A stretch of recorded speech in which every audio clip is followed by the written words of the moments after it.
ACCUSTATS Video Productions presents from Chesapeake, Virginia, the 19th Annual U.S. Open 9-Ball Championships. I'm Bill Incardona along with Dave Maddux, top player on the PBTA Tour. Dave, the tournament started with 88 players. There are now 24 left, 8 on the winner's side. The feature match is going to be between 2 of those players left on the winner's side. Tony Ellin, a very surging, I might add, Tony Ellin, against a former U.S. Open champion, Tommy Kennedy. This is going to be a good match, I think. Yes, I think so too. And if history repeats itself, they've played one time this year already in the tournament in Lexington, and Tommy got the best of it. But Tony's been playing better this later in the year, so it should be a good match. Yeah, I definitely think it's going to be a very good match. Tony Ellin has been playing extremely well of late. Tommy Kennedy, naturally, he's a former U.S. Open champion, and I think it's going to be a very close contest. Tony Ellin has a much better break than Yes. Kennedy, and he's playing extremely well. So therefore, if it's a runaway, I look for Ellin. If it's a close match, it could go either way. Well, now, I have to give Ellin a slight edge, but you know, there's something to it when you're a former U.S. Open champion and you're playing in the U.S. Open. You know, there is also another factor that comes into play sometimes in the tournaments, but Tommy Kennedy will be the crowd favorite in this match. I mean, you know, if the 12th man in football, he's got it here. Well, if he can draw from this, if he can draw from the support of the crowd, it may be enough to get him over in this match. Well, Tony happens to be a very popular player here in the Norfolk area also, so therefore I wouldn't say that Kennedy most certainly would be the crowd favorite, because Tony is a very popular player and he really doesn't live very far from here. Right, in Charleston, South Carolina. Tommy from Florida. Orlando, Florida. He just moved to Orlando, Florida not too long ago, and he says he really enjoys living in Orlando. He's opting to play a 2-9 combination while on hand. I don't think he's pocketed the 2-9, and he broke loose the 3 from the 8 in trying the combination. He really hasn't suffered much of a consequence in missing the combination, at least not offensively. With the exception that he's given Tony a cluster of balls to play safe around. Well, if anything, he's going to have to shoot the 2 through the gap in between the 3 and the 8. I don't believe he'll be flirting with the cue ball. The 8 ball is too large of a ball. He might hit the 8 and scratch in the side. So if he plays a safety, he'll probably shoot the 2 very softly like this in between the 8 and 3. And it may have leaked out somewhat. From our vantage point, it's hard for me to depict whether or not this shot's available for Tom. The 2 on the side, that is. It must be the way, well, it may be close, the way he's addressing it. He's looking at what's going to happen when the cue ball hits the 7. Tom Kennedy's been playing on the PBA Tour for about a year now, maybe a little longer than a year. He's actually a regular on the Florida Tour, and on the Florida Tour, he's the man to beat. Matter of fact, he's the barometer on the Florida Tour. You gauge how well you're playing by how well you do against Tom. Tony Ellin he was trying to play safe and leave the cue ball behind the 8 and drive the cue ball, the 2 ball to the end rail, and he maybe a little early match jitters. That's exactly probably why he did that. It's the first game of the match, U.S. Open. Yes. You know, ACCUSTATS cameras and so on. There's a lot of added pressure out there for both players. Right. And usually mistakes are made early in the match.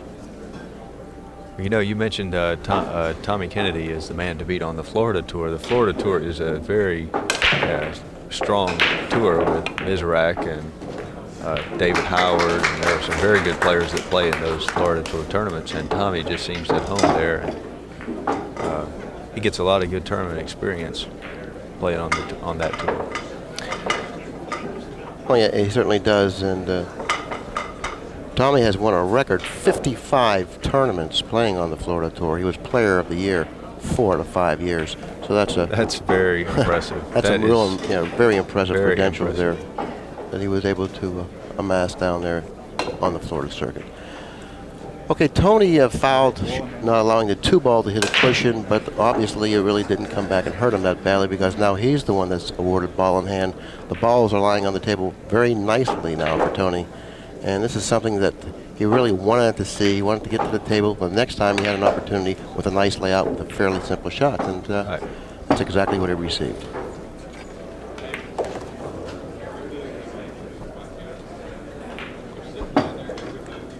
Oh, this is a routine out. He'll just go 1 rail up to the middle of the table and shoot the 7 in the upper.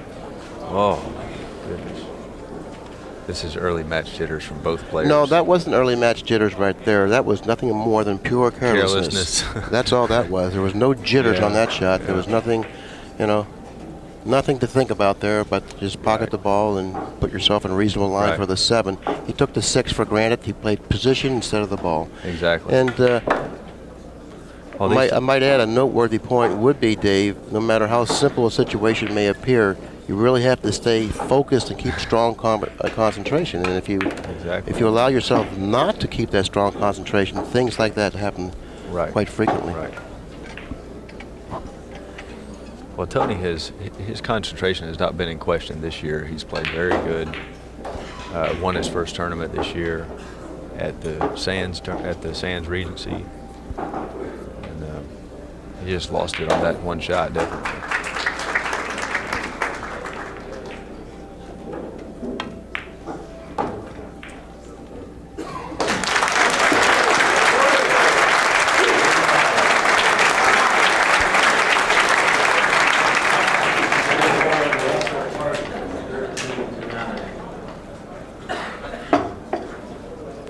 It looks like Tommy Kennedy's going to win the first game and take a 1-0 lead in a rather peculiar first game. Yeah, each player had several opportunities in game number 1. Tom Kennedy eventually won game number 1. Does take the early 1-0 lead. Maybe that match between Kennedy and Ellin at the Lexington All-Star Open is on Tony's mind a little bit when Kennedy defeated him 13-11. I doubt it because Ellin has really come into his own. It started last year in '93 when he finished 2nd at the U.S. Open, 2nd at the Sands Open, 3rd at the Bicycle Club, and 2nd at the Bay State Shootout. Right. And then in '94, he turned around and he won the Sands, he won the LA Open, and then he just finished 2nd in the Challenge of Champions behind Mick Varner. So therefore, he's really come into his own. He's on top of his game. I don't think he's allowing anything to distract him. I just think that in the first game, when he wasn't able to push the 2 to the cushion, there was this little bit of a jitters, like you mentioned, and then he just was careless on the 6 ball.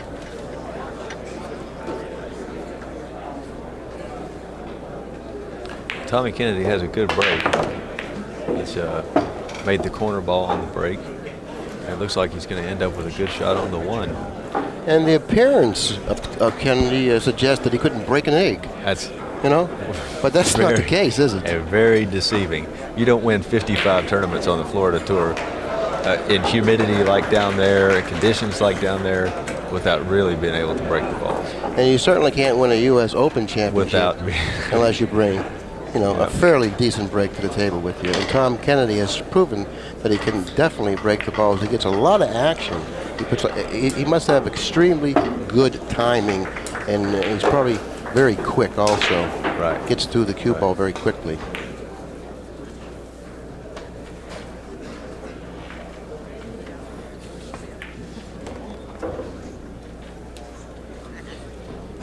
Well, the little guys on the tour, Nick, Tom Kennedy, Archer, they have such good timing. That's what they all 3 have very good breaks, and it's exactly why you said the timing.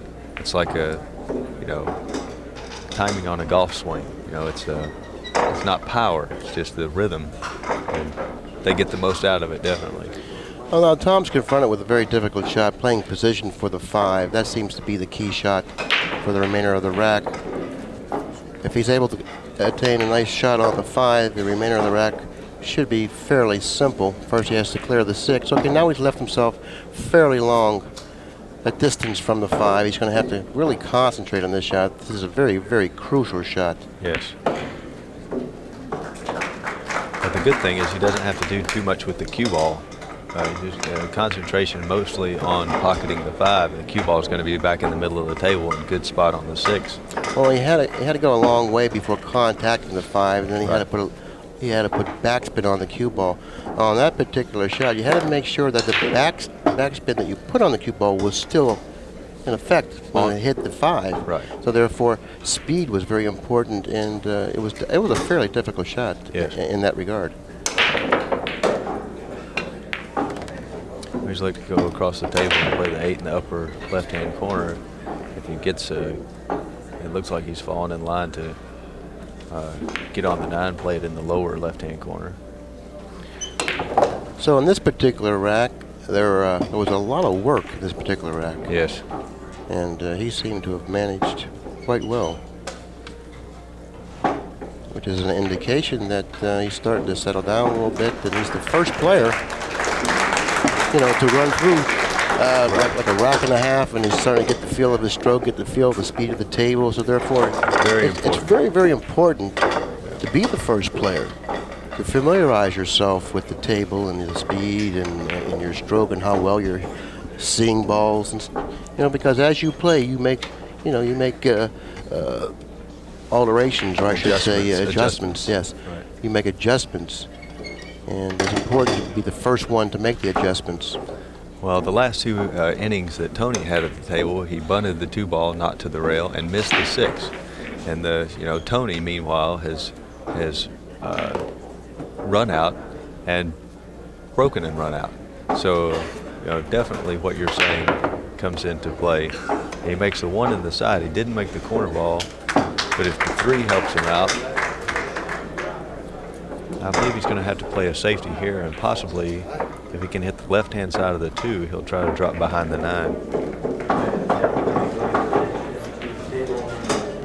Well, there's a chance that he'll shoot that shot, but he has to be careful that the 2 doesn't carry him off the 3 and go into the side pocket. He's going to try to position the cue ball behind the 9 and the 5, and I think it fouled the gap. He can hit it. He can make it. I've got the only person that's got a better view of this is Tony Ellin than myself, and I believe he can make the 2. But he's got to hit it at such a speed that it really shrinks the size of the pocket, because he's got to go across the table and back across and play position on the 3. He may be able to cut it in the side. No, he cannot. I see. Just as Tony was preparing to shoot the 2 ball, it looks like, or it doesn't look like, the lights above the table went out. At least half of them did. Now they're back on again. Did you see my match when the lights went out? No. I felt like it was an omen. I was playing Dick Lane. He put me to sleep, and the lights went out. I was shooting the 8 ball, and the lights went out. Nice. Oh, that was an Tony excellent hit very shot. nice. Very nice. Maybe too nice. He's getting a little bit straight on the 3. Well, he can't go forward here. The 6 and 5-9. He can't go forward here because the 6 and the 7 are really interfering balls, so he's going to have to come back, or maybe just come off the cushion somewhat.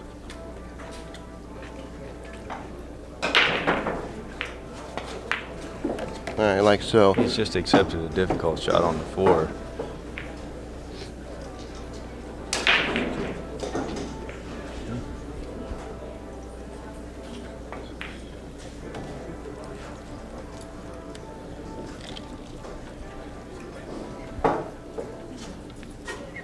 This is a difficult shot, not only in regard of the accurateness of the hit, but it takes excellent cue ball speed, right, to pocket the ball and to come up with a shot on the 5. This is the type of shot where the balls will cling sometimes also. Notice how softly he had to hit the 4, barely making the 4 get to the pocket. Now this Charlie Brinson on table number 3, he's had a string of upsets like you wouldn't believe. Meanwhile, Tony's gotten in good position on the 5 ball. He'll probably play the 6 in the side, in the left-hand side. Play the 7 in the right-hand side, roll down shoot the 8 in the lower right. Now this is the kind of rack Tony needed. He made a very good shot to begin the rack. Shot the 3-ball in, made a very good shot on the 4, got in line. This will do a lot to boost his confidence. Absolutely. Getting through this rack is certainly a confidence booster, and shooting the 4-ball with the speed that he had to shoot it with and getting the results that he got certainly was a confidence booster, and he was able to work his way through the rack. This is game number 3 with the pocketing of the 8 and the 9. Ellin will then cut into that 2-game lead and trail only by 1 game to 2.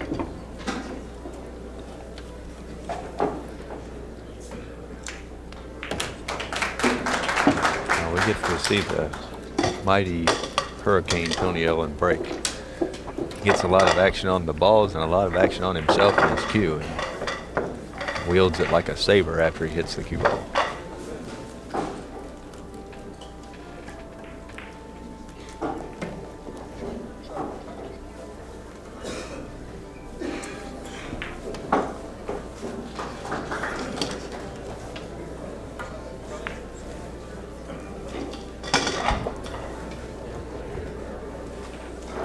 Something about the rack Tony didn't like, or maybe he just wanted an extra second or 2 to prepare.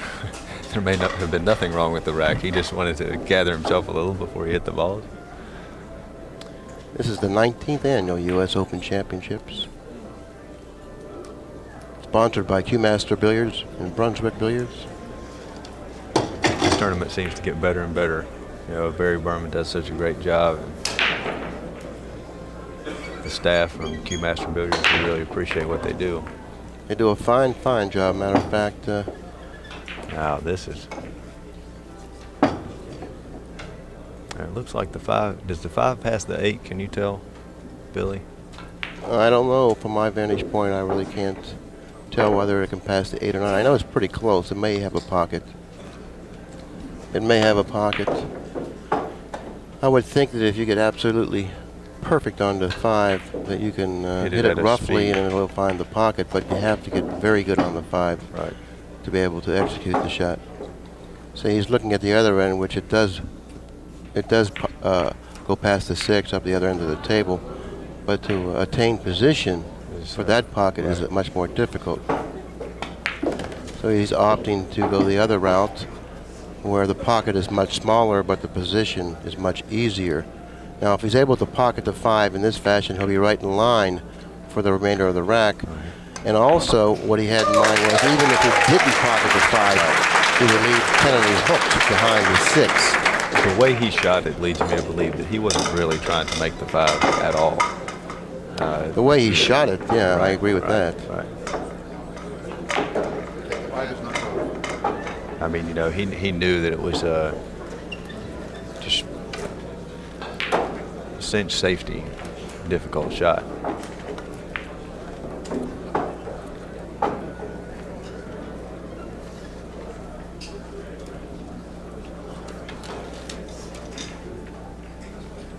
Now Tommy must be cut off from the left-hand side rail, or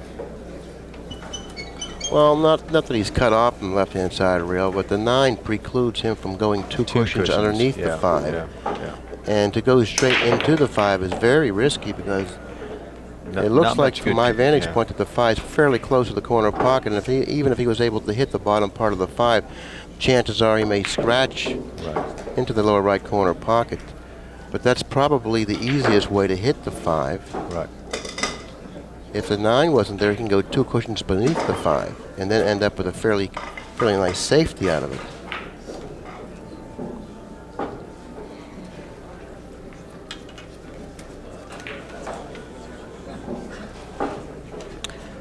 Well, he's going to have to hit this very softly. Well, he hit it hard. Oh, and he played position after pocketing the 5. Can you believe that shot? He kicked the ball, cut the 5 very thin, and went 2 cushions for position on the 6. What a great shot. In the U.S. Open. Please welcome Mr. Tom Maddux. That was some shot you just witnessed there. If you get when you get this tape, the difficulty of the shot and the position was. Tommy's looking for something to use for a bridge, put his bridge head on.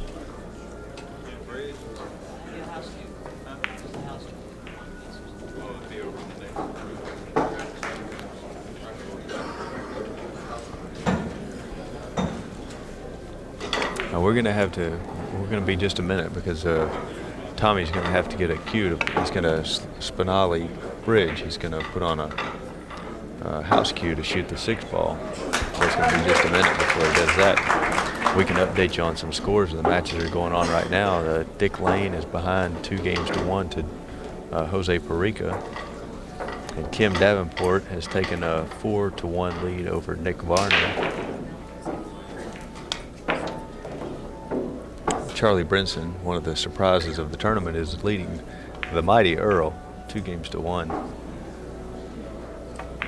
2 games to none, excuse me. With a shot at the table. Rodolfo Luat on table 5 is ahead of Jim Rimpey, 3-2 and running out. Buddy Hall and Tom Vanover, they just got started. And Buddy just played a match where he was behind almost the whole match and came back to win that match. And now, well, we're back to the table and Tommy Kennedy's getting ready to shoot the 6th ball. I think he'd fare better if he went across table. I mentioned that, Rick. I already did. Yeah. I was going to say I think he would have fared. I think it would fare better if he would play the 6 and go twice cross table for position on the 7. He opted to go just off the cushion for position on the 7, almost hit the 6 too softly. Right. By going across table twice, you really increase the accuracy of the shot, then you assure yourself that the 6 will reach the pocket. Right. He was cutting it a little fine there. Had the 6 hit a cushion prior to going into the pocket, it probably wouldn't have had enough speed to make it to the pocket. Right, would probably not have made it.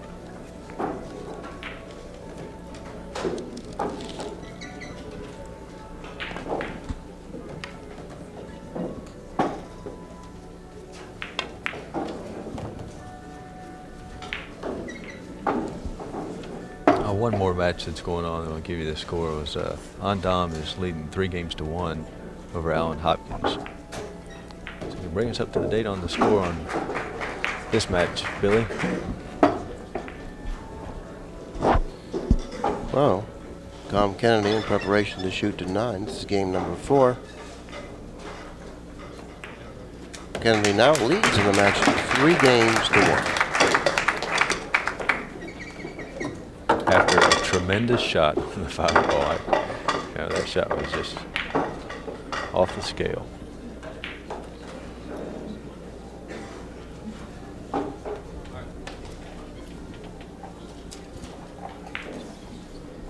Now, Tony's got to be feeling like, what do I got to do? I played a good safety. Tommy just measured it, kicked it in, run out.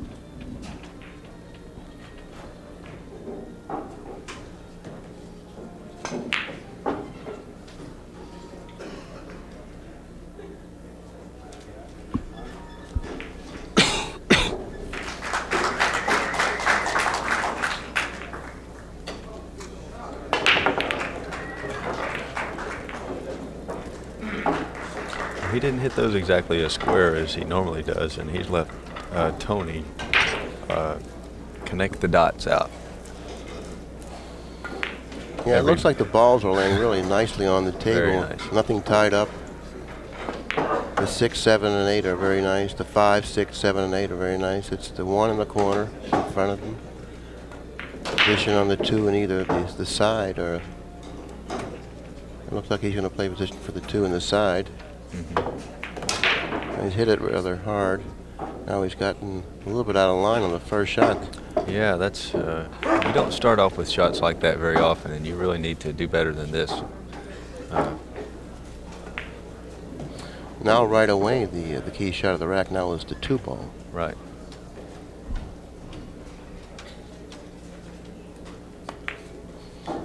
And He he's hit it too thickly, and it all stemmed from his inability to play position for the 2 on the opening shot. It looked like when he shot the 1 that he could play maybe the end rail, the ball, then the side rail, and come up a few inches and play the 2 ball in the side. Yeah, that's the more natural way to play position. And if it was available, he should have done it. Anytime you can do something naturally. Right. Anything that is He natural. elevated and tried to lengthen the angle off the rail. Well, when you elevate and then you draw the ball, having to cut a ball and then draw it is very, very difficult to control the speed of the cue ball, because if you hit the ball just a little bit, you're going to lose control of the speed. Exactly. Which is what he did. He shot the 1 and hit it thick, and the cue ball did not come as far as he needed it to. Either he hit it too thinly or too thickly. If he was playing for the side, he hit it too thinly. Yes. If he was playing for the corner, then it was too thickly. So therefore, we don't know which pocket he was trying to play position for, but by elevating and using low English, he got some deflection. He lost control of the cue ball, and it ended up that he was out of line on the 2, and that's what cost him.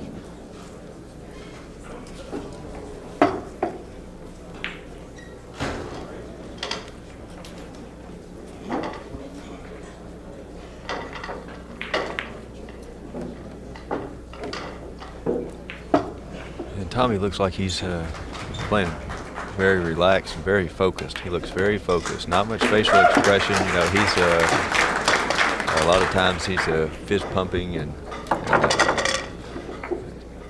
cheering with the crowd, but he seems to be very focused on his business at the moment.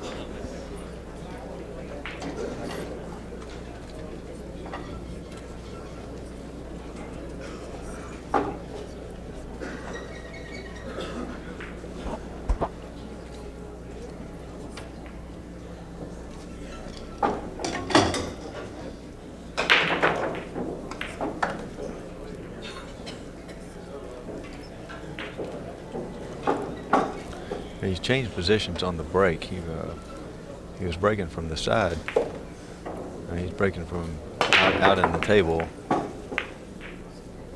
Well, if you remember, he didn't pocket a ball the last time. He broke the balls, and he allowed Ellin at the table with an easy shot on the 1. This is even worse. That's when Ellin blundered on the 1, and Tommy took control of the table again. So he opted to change sides of the table to break from, and he didn't get good results on that side either. This is even worse than the last time. And the last time was pretty good.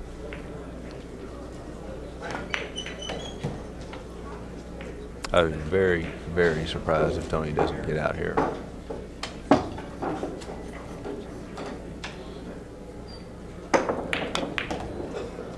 And this is the kind of racket Tony needed to get himself back on balance. The 4 and the 5 position very nicely.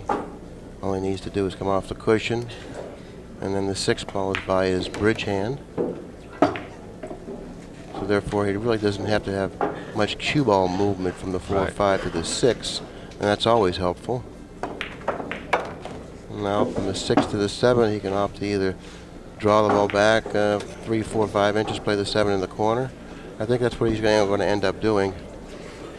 And then the 8 lies in front of the side pocket. So he really is not going to move the cue ball much here either, so he's just going to draw it back 3 or 4 inches.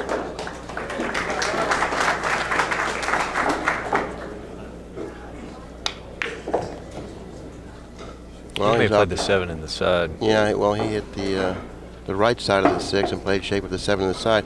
See, I like playing position for the 7 in the corner because position for the 8 is automatic after you make the 7 in the corner, and the racket becomes very simple. Now he's opted to play position for the 7 in the side. He's not going to get above the 8. And he could lie a little clumsily on the 8. I don't know if that's what he ended up with, but he'll just play it probably 3, 4 cushions around, play the 9 to the lower right-hand side.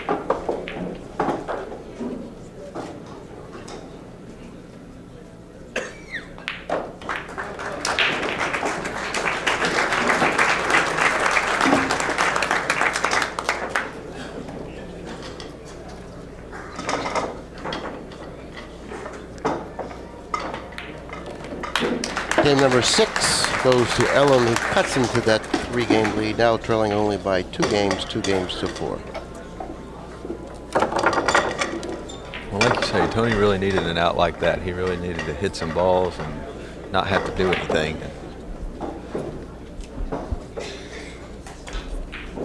Tommy's a little confused about the break. He broke 2 racks in a row and without making a ball. Tony, being a very explosive player, definitely has to get something going off of his break, because he's one of the best breakers on the tour today, and he relies on his break to put him in position to win matches. And quite often that's just the case. With his big break, he's able to get the opportunities he needs. I believe when he shoots the 1, he'll hit it with a little inside and go into the 9, and use the 9 to stop the cue I don't ball. know if he's going to go after anything offensively here. He just might use a follow and go into the 9 with the cue ball that way, or else position the cue ball. I myself would follow the ball and then rest the cue ball against the 9. Yeah, that's what he's going to do. He's gone the other way, which is just as good if he can get behind the 8.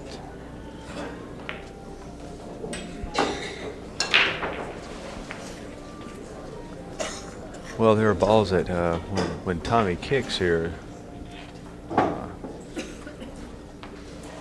now does this shot, you know, 2 months ago, this shot would be, he would get the jump cue out, jump over the 7-9, make the 1, position on the 2.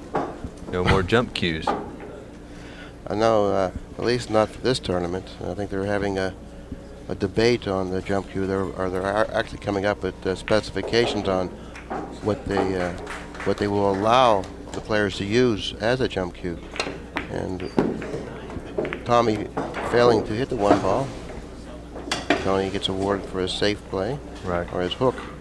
Gets to come back to the table with a ball in hand. That's something that certainly sure he's delighted to have, especially trailing 4 games to 2.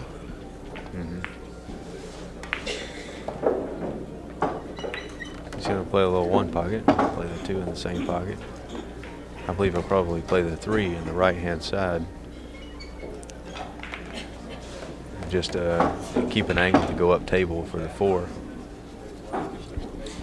Yeah, that was definitely the key to the rack, making sure that you had an angle to attain a shot for the 4. Yeah, 3 to the 4. And the remainder of the rack placed by itself, 5, 7, 8, and 9. As you see how the 5, 7, 8, and 9 lie on the table, looks like it's just a routine out from here. All he needs to do is keep his concentration and make sure that he doesn't take anything for granted.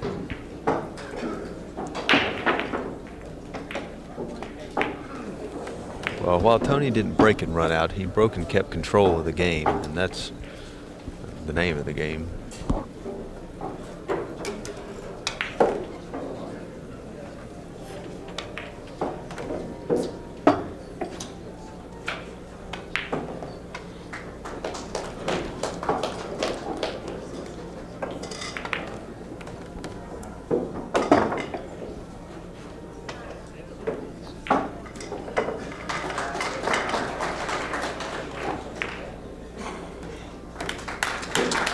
After game number 7, Ellin now trails by 1 game in the match, 3 games to 4. And that's exactly what he did, Dave, is he kept control of the table. You don't necessarily have to string racks once you get the break. But if you have opportunities by pocketing balls on the break and come up with a shot, if you don't run the rack, what you need to do is to keep control of the table by playing some sort of a safety or even a possible hook. Keep the control of the table and not allow your opponent back at the table with anything viable. That's exactly how Ellin worked his way through the last rack. He was able to pocket a ball on the break, but he didn't come up with the run out that he wanted to see. But he still was able to play a real good hook on Kennedy, which allowed Ellin to get back to the table, this time with the ball in hand. Well, he may go 2 cushions at the 1 here. Looks like he's just going 1. Well, if he can go 2 cushions, he would like to hit deeply and hit the 1 from underneath. Like he would like to have hit the 1 a little further on the top, so it would cut a little more underneath it. Yeah, right. Setting the cue ball in the direction of the 8 and 5, setting the 1 down table possibly amongst the 2, 6, and 4. Tony hit Tony that hit ball that very thick. Yeah, very thickly hit that ball, and it cost him. It looks like he's given Kennedy a very nice shot on the 1. Now, I don't know how the 3 lies in relation to the 9 and also the corner pocket. It's hard for to. It's difficult to tell. Yeah, I think that. Well, it looks like it's stiff there. The 9's about an inch or so off the cushion, and the 3's very close to the cushion, which is an indication that it's not really a workable shot. But he's going to have to pocket the 1, the 2, and then hopefully play some sort of a hook off the 3. He may play position to play the 2 between the 4 and the 6, where he can move the 3 and the 9 like that. Okay, now even if he moves the 3 and the 9 here, he has to be careful not to leave that vicinity with the cue ball, or else he's going to create a problem for himself. By hitting it thickly, like he's done, he assured himself that he would remain in that area of the table and most likely would come up with some type of a shot. Now he has an option here, I believe. I don't know if the 3 will pass the 9. If it'll pass the 9, there's no choice here but to play the 3 past 9 unless the combination just looks too appealing. The other option he has naturally is to play a safety. It's a two-way shot here. He plays the combination and leaves the cue ball behind the 4 and sends the 3 up table. That's true, but if you're going to play this shot, you just focus on the 9, pocketing the 9. Well, the safety is automatic in the side, right? Oh gosh, he hit too hard.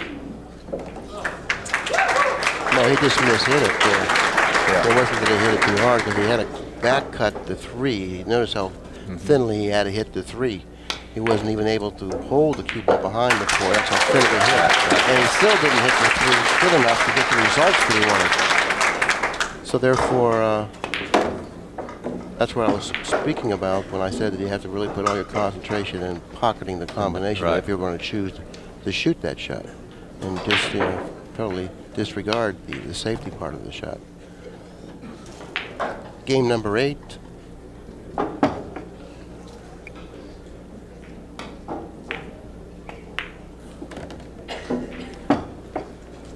But to err is human, and to miss a shot like that, which was very missable, it's certainly really no fault of Kennedy. It was a very missable shot. I thought that he hit it rather well, but he wasn't able to put it down. Kennedy now will find himself tied up in the match at 4 games apiece, and Ellin will be at the table breaking the balls in game number 9.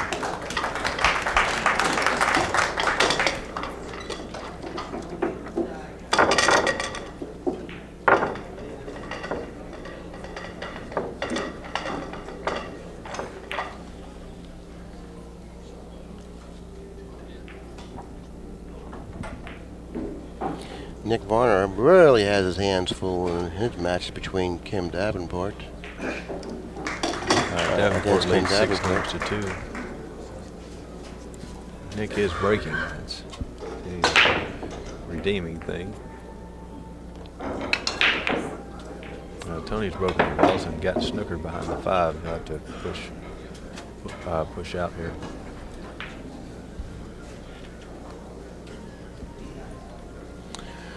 Well, the only spot that he can push is by the left-hand side pocket, and he's going to have to challenge Kennedy either to accept the bank cross corner or play a tough safety.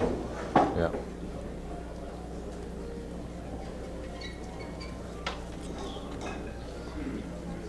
I think he'll probably elect to shoot this.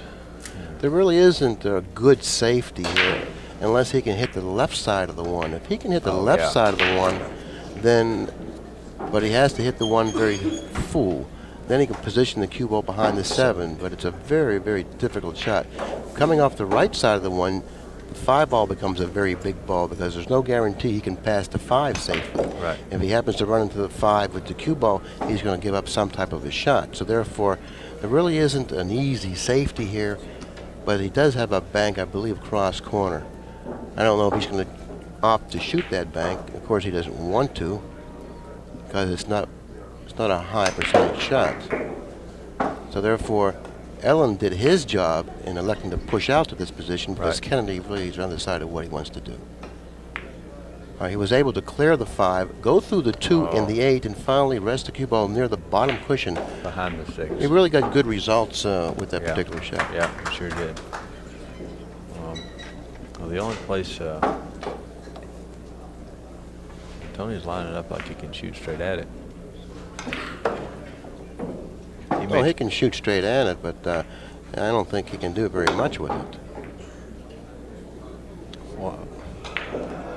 He actually wanted to play rail first there, but he put a lot of right-hand English on the ball, and the masse took effect, and by the time the ball got, the cue ball that is, got to the one ball, Free cut it in. yeah, it had enough masse to hit ball first. He wanted to hit rail first on that shot. And bring the cue ball back down here and possibly make the one.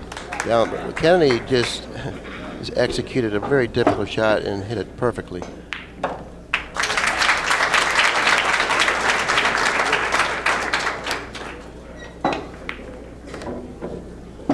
Well, Tommy's problem there was avoiding the 8. Well, this is the, for the this 5 is, on the side. yeah, this is the key shot of the rack, Dave. He needs to get past the side pocket and end up with a shot on the 5. But he wants to end up with an angle that'll favor the cue ball going toward the 6 after he pockets the 4. Right.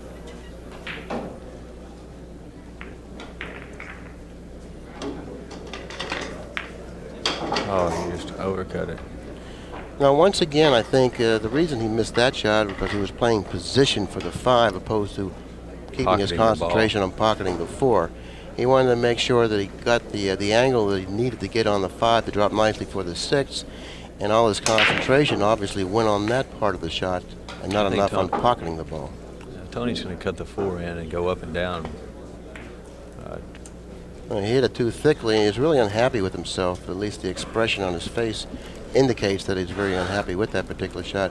He knows that he's been shooting much more accurately than that, and there's no reason why he should have hit the 4 that thickly. But things happen, you know. When you're out there on the table, there's no guarantee that you're going to hit. That was a difficult shot. No guarantee that you're going to hit difficult shots as accurately as you would like. Tony had the same shot, or similar type shot. You know, he cut the 4 in and go up and down. Now, Kennedy has a decision to make here. Do you play it in the corner? That's probably He's the gonna better play place. it in the corner. That's the better pocket to shoot the 5 in, because if he can position the cue ball past the side, like so, then the remainder of the rack will play quite simple. But there's another error. ball. Exactly. These two are playing very uncharacteristic for a former U.S. Open champion and the number 3 ranked player on the tour. This match, both players are struggling.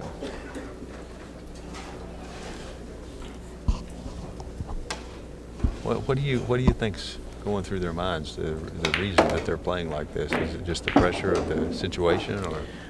Well, I don't think either player has really loosened up. You know, I don't really think the pressures out there are getting to them. I think that they haven't really loosened up yet, and I look forward to seeing both Tony and Tom Kennedy Elevating their play. get into their rhythm and performing better.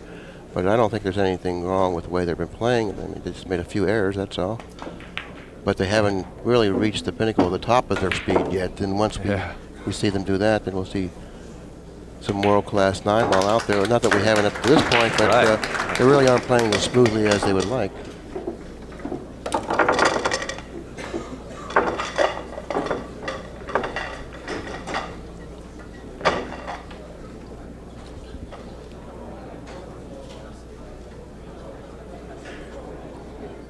Well, this is the first time in the match that Ellin's had the lead, 5 games to 4.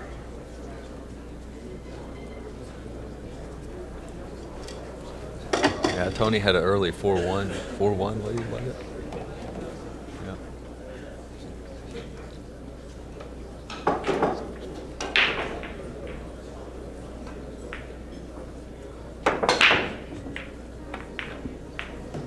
Tony took a little bit off that break and made 2 balls on the break. The 7, yeah, he certainly did, and that was a good observation. The 7-ball has found the position in front of both the 2 and the cue ball, and now I believe Tony has a problem here. I myself would play it safe here. I would draw the cue ball off the side cushion and hope to send the 2 back up table in the cue ball. Well, he could see the 2. Well, if that was the case, that's probably a better shot.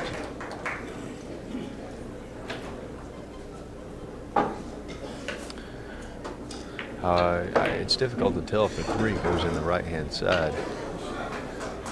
He's going to play a safety here. I don't know if he has a safety here. You know, and it wasn't really a guaranteed safety there. Now he's left Tony something that's workable if he can elevate. Yeah. Oh, he's elevating. He's going to try to draw the cue ball behind that cluster of balls. The 3, Right. 4, and 6. See, by shooting the 2 up the table precipitously as Kennedy did, Yeah.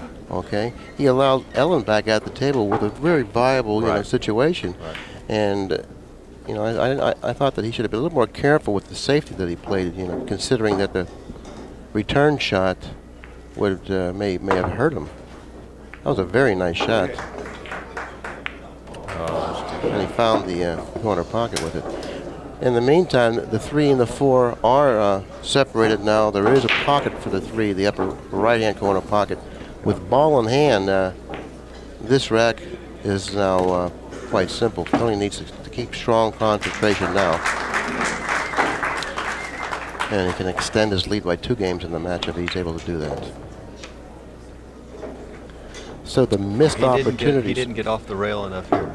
He's not happy with where he got. He got dead straight in, jacked up over the 5. He needed to be out more so he could come off the rail and play position for the 5 on the side. But fortunately for Tony, he can cue the left side of the cue ball down deep. And by doing that, the cue ball will then go to the left, the masse. So what he did is he drew the cue ball into the 5, creating a shot for the 5 in the lower right-hand corner. I believe he can pocket the 5. It looks like it.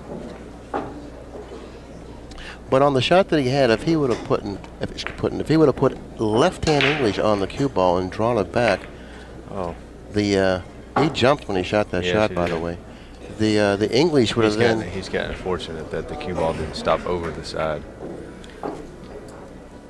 If he would have put left-hand English on the 4 ball when he drew it back and sacrificed the accuracy of the pocket somewhat, the left-hand English would have turned the cue ball away from the 5 ball, passing the 5 ball, ending up with a shot for the side pocket. He didn't have to move it offline, but just a couple of inches to clear the 5. You're right. And then the English would have created a new angle for the cue ball. Right. After contacting the 5, the friction of the English would have then swung it to the left of the 5 as he drew it back. Tommy just made a very nice bank on the 5. It looks like he's going to tie the match up.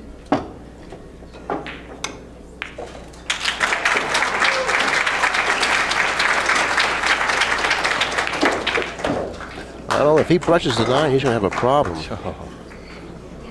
Well, there was that yay kick or whatever you alluded to earlier, and it's back in his act once again. Yeah.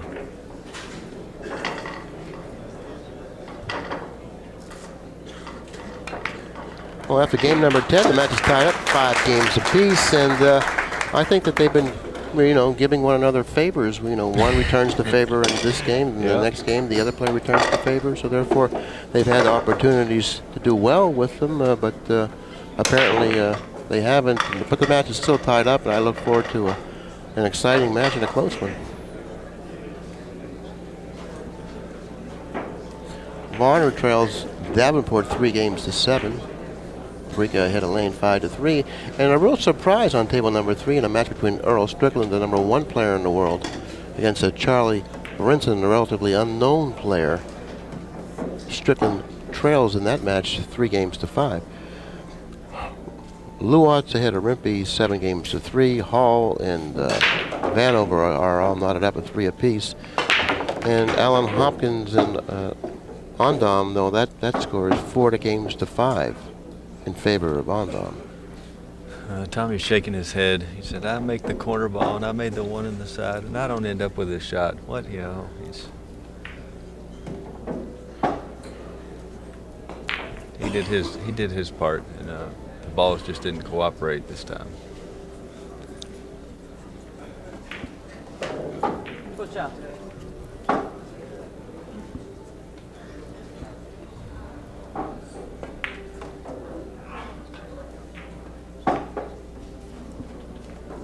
Varner's really laboring on table number 2. I just glanced over there and he missed a 1 ball in the corner pocket. He trails in this match 3 games to 7. It's important for him to take advantage of every opportunity he gets because he's playing Kim Davenport.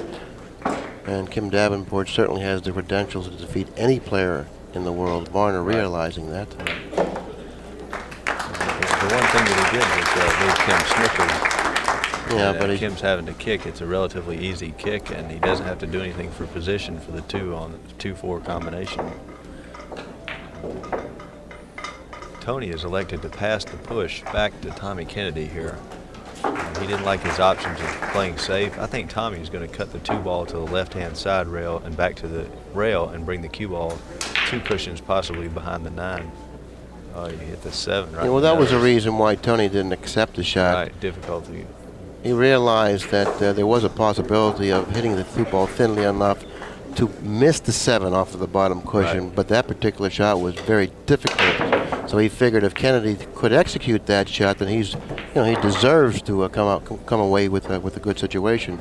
But he didn't think Kennedy would execute that shot, the way he needed to. So therefore, he passed the shot back, and he was right. In the meantime, Tony stepped to the table and got a little careless in playing position for the 3 because notice the position of the 4 on this end of the table near the bottom cushion. It was absolutely imperative that Tony ended up with a nice angle on the 3 to drop nicely for the 4. The angle he didn't get. Well, Tony is trying to decide whether he wants to play the fine position and get on the right of the 4 or accept the more difficult shot from the center of the table on the 4.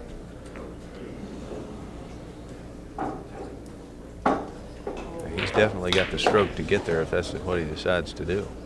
He's got enough to stroke to drop below the 9. Very nice shot. Well, he really had to load the cue ball up with extreme left-hand English. And when you draw a ball and you put English on it, the English doesn't take effect nearly as much as if you put English on a center ball hit. Right. So therefore, the difficulty on that particular shot was, very, very big. There was a lot of problems in getting the cue ball down deeply enough for a position for the 4, and he was able to do it. It was a very, very nice shot. Yes.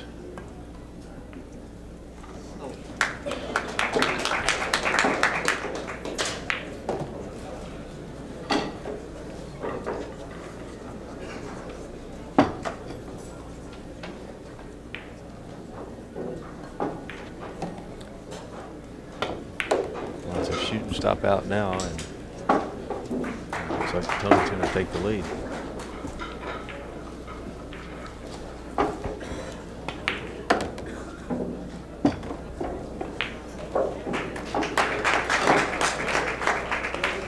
And after game number 11, it's Ellin once again with the lead 6 games to 5. His ability to play position for the 4 enabled him to take the lead in the match 6 games to 5. He was able to make that very difficult shot, draw the cue ball, and get himself a good line for the 4. And with that fine effort, he was awarded game number 11. That was a very nice shot.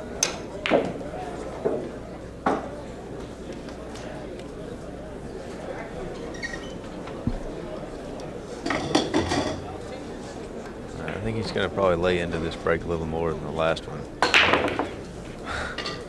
I'd say this table break's tough. That's what I've been noticing about the tables here at the U.S. Open. They haven't been giving up balls as easily as most of the tables we played on in the past. Pretty stingy, pretty stingy. I don't know exactly what you can attribute that to, but they have definitely not breaking that easy. The 3 to the 4 is the key shot in this rack. If he's able to get a shot on the 4, now he's moved the 6 from the position it was laying, and he's relocated the 6. I believe he's opened the pocket for the 4, the upper right-hand corner pocket, and the angle that he has on the 3 is ideal to play position for the 4 in the upper right-hand corner pocket. He's going between the 8 and the side, and he's following very good line on the 4. Just to draw it over and float over a little bit and play the 5 in the same pocket.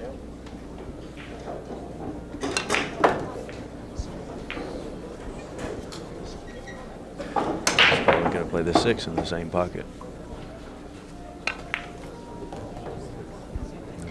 He didn't have enough angle.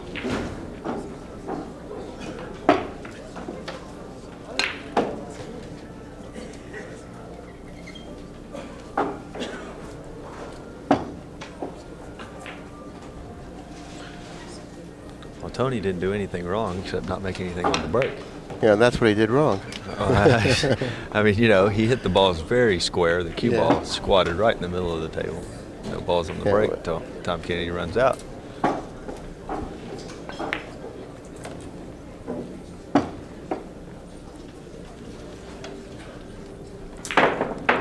Well, the lead in this match has been ping-ponging back and forth. Once Ellin has the lead, a couple games later, Kennedy has the lead, then Ellin regains the lead, and then Kennedy, and they tie it up.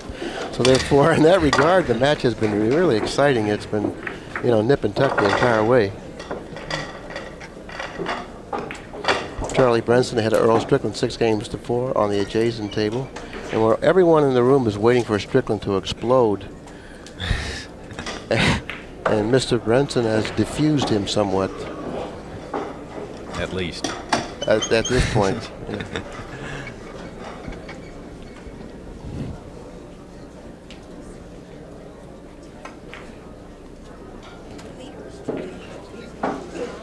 Tommy's gone back to the original breaking position. He made the corner ball and the one ball on the side.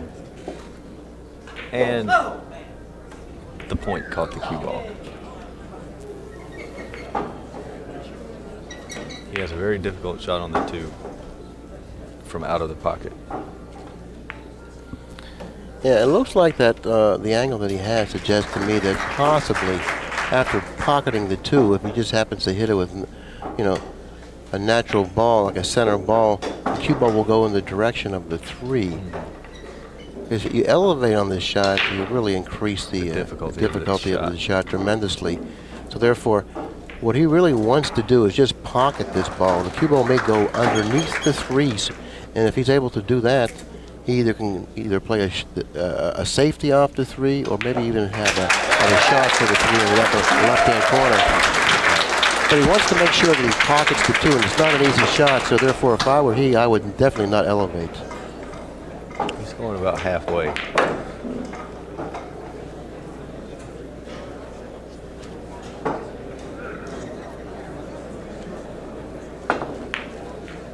Yeah.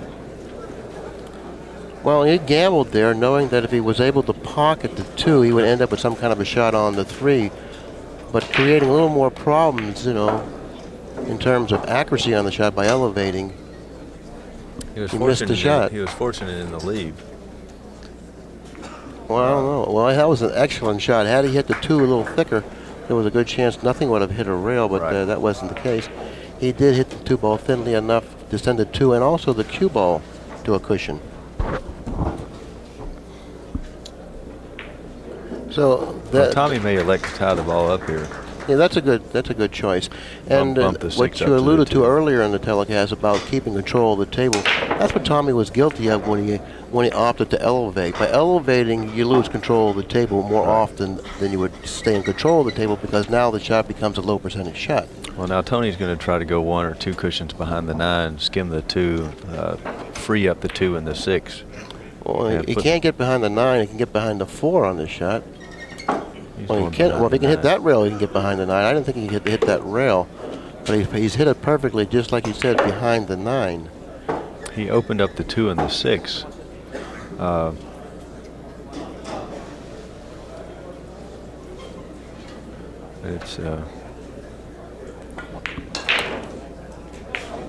Tommy has just made a tremendous shot. Hit the 2 right in the nose. He certainly did. And banked it 1 rail down the table behind the 4 ball. Very nice shot. Now, Tony hit a very nice shot, and Tommy had the answer. He came up with a good shot. I like massaging this ball opposed to kicking here. This is what I like here. Yes. Because by hitting ball first, he could end up with a good situation. And even by hitting rail first, he could still end up in a decent shape, but that's not what happened. He allowed Kennedy at the table with a shot on the 2. Now Kennedy has to make sure that he doesn't elevate, he just stops the ball. And if he doesn't have a shot, if he stops the ball, then he's going to have to draw it back a little bit. I believe he's got to come back at least a couple of inches to clear the 5.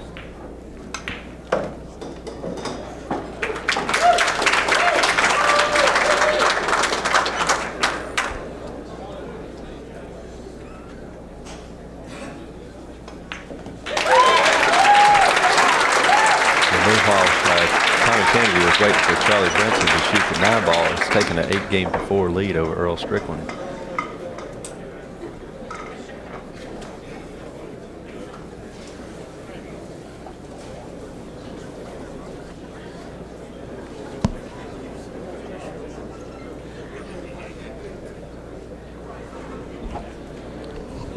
Dummy appears to be fairly nervous out there. Everything seems to be distracting him.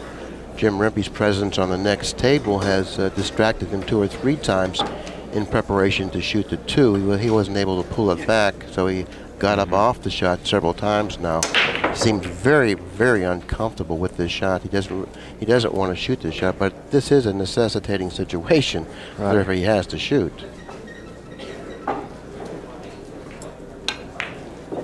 Well, he drew the ball back a couple inches, and I think that's what he needed to do. And he's gotten it back far enough to be able to pocket the 3. This is the key shot of the rack coming up right here. Position on the 4. Falling on the 4, right. Yeah.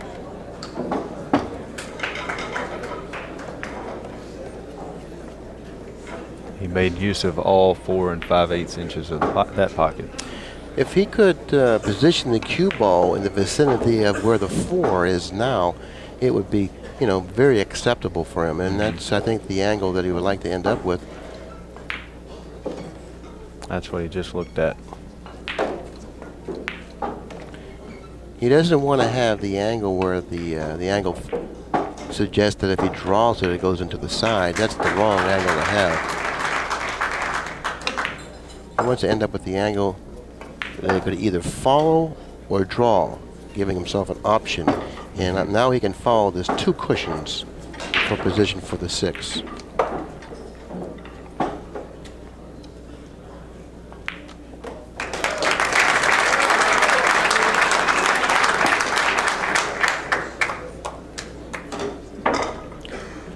So he seems to be very meticulous out there right now, at least in the last couple of shots. The shot on the 2, now the shot on the 5. Making sure that he takes everything into consideration. Got a lot more glance off of that shot than I expected him to get. A lot closer to the corner, yeah. Yes. I think that's an indication that the cue ball that they're playing with, the red circle, was a little bit lighter than the object ball. He shouldn't have gotten that much glance. The cue ball should have been the dominant factor there by following through the 5 ball. Right. Oh, the only other reason why that could have possibly happened is that he overcut the 5, and he didn't go through the 5 as much as he wanted to or had to. By cutting a ball, you get more glance than you would if you hit a ball thicker. The game number 13 goes to Kennedy, and once again the lead changes. This time Kennedy has it 7 games to 6. It has been back and forth, definitely. After Tony tied it up at 4 games apiece, I believe it's been 2 games apiece, or 1 or 2 games either way since then. The score now is 7 to 6. Tom Kennedy. Yeah, the way this match has been going, it's going to be very close at the end. It figures to be very close at the end, and a cliffhanger actually, like a 13 to 12 finish. Yeah. Well, that's the kind of matches the fans love to see.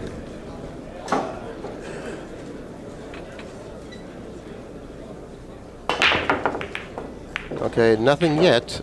Nothing yet, and now the cue ball hits the 1 ball, sends it in pretty good position to pocket the 1. The 2 cross table in front of the upper left corner.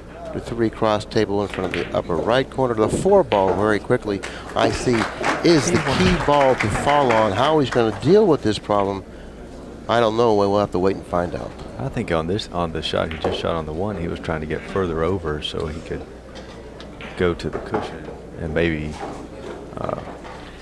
to get a good angle on the 3. Either move the 4 or get above the 4. Yeah, well, that's not a bad idea had he done that, but carries a little bit of a risk with it. But it wasn't a bad idea, you know. I would have certainly thought about that if I realized it was available. That is, I certainly would have thought about attaining the angle to knock the 4 free of the 8, because the 4 really is in a awkward position here, and it's going to be very difficult for him to come up with a shot on the 4, unless he hits it like that. That is, Very nice. If he's able to control the cue ball that accurately, then he deserves a shot on the 4.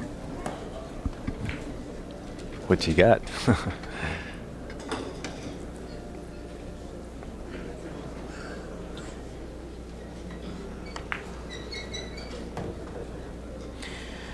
And if you notice, even though this has been a somewhat subpar performance by both players, every time they've been asked to respond to the challenge, they have, because the match has been going back and forth, back and forth. You know, neither player will allow the other player to get more than one or two games at most ahead. Right.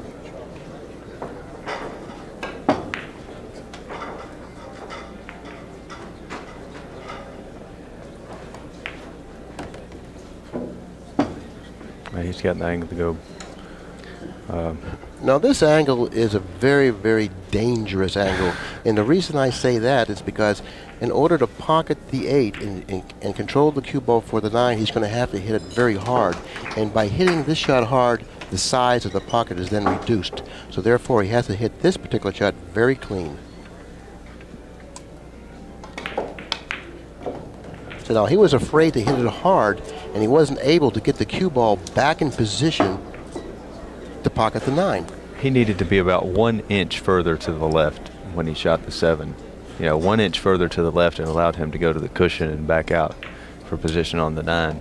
He fell right on the spot. You know, right on the spot. It was, yeah, he fell difficult. on that danger line. Yeah, exactly. Oh my goodness, he says, look at this angle I have here. If I stroke it and force it across table, I got to hit the center of the pocket.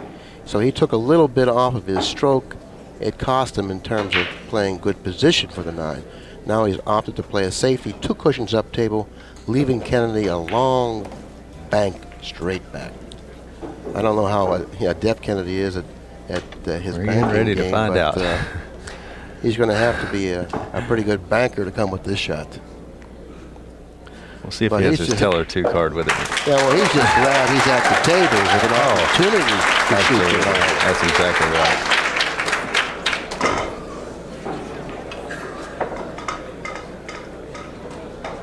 And he's decided what he's going to do. And I'd hit this with some speed. There's a Yeah, good chance of this yeah. ball going 2 cushions if 2 he happens to miss it 1. So I'd hit it with some speed and totally disregard any type of a safety if he might have that in mind, because there really isn't any safety here. No. You know. This is a definitely must-shoot situation. Oh yeah, you have to shoot the bank, that's for sure. There's no safety here, but I'd hit it with the speed to Give go yourself 2 a chance to cushions. go 2 cushions. Right.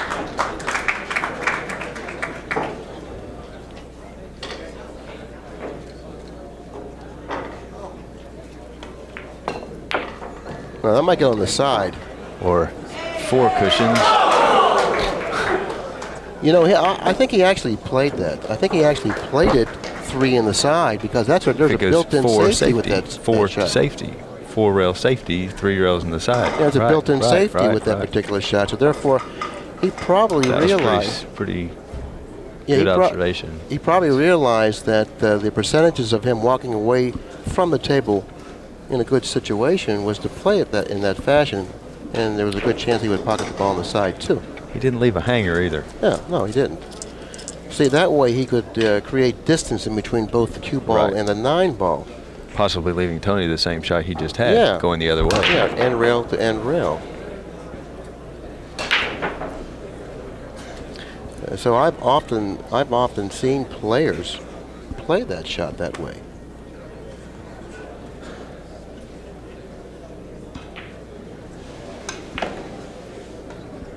I look for Tony to hit this shot well. I didn't even think the side was available. I didn't either. I thought the 9 ball was way too far down, cutting the side.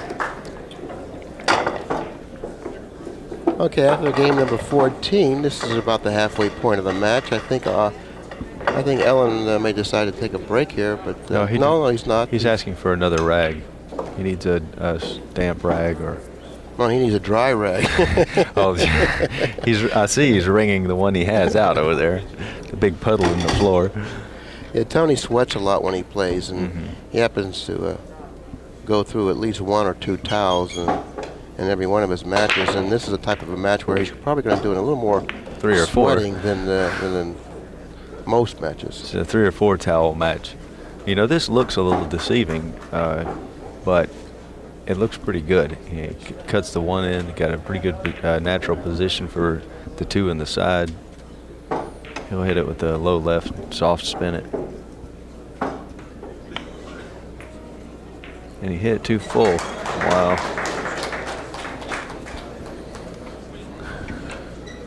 He just hit it too full. It's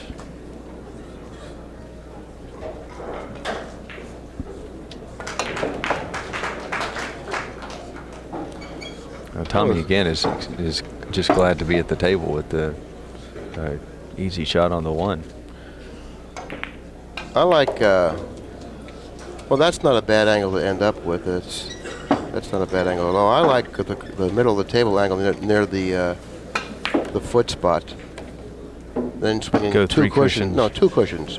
Oh, back and forth. Back, I see. You know, by the side, then cross table. Now you're always in line when you're on that part of the table. Right. You got the right angle to drop onto the 5, and that's going to be the key shot to drop onto the 5. And he positioned the cue ball very nicely to do just that. Got good results with it. But I think to attain that angle on the 4 was easier to play the angle on the 3 to go cross table twice. Right.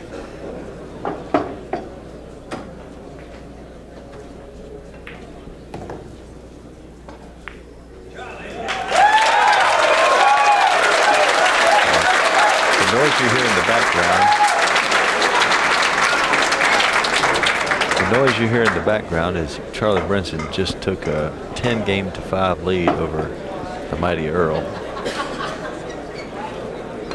We have a thermometer on Earl's head. It'd be about 120. Steve Miserak defeated Earl Strickland in a winner's bracket match yesterday. And I guess Earl's still feeling the effects of that loss, possibly. Sort of like a Humpty Dumpty story. Right.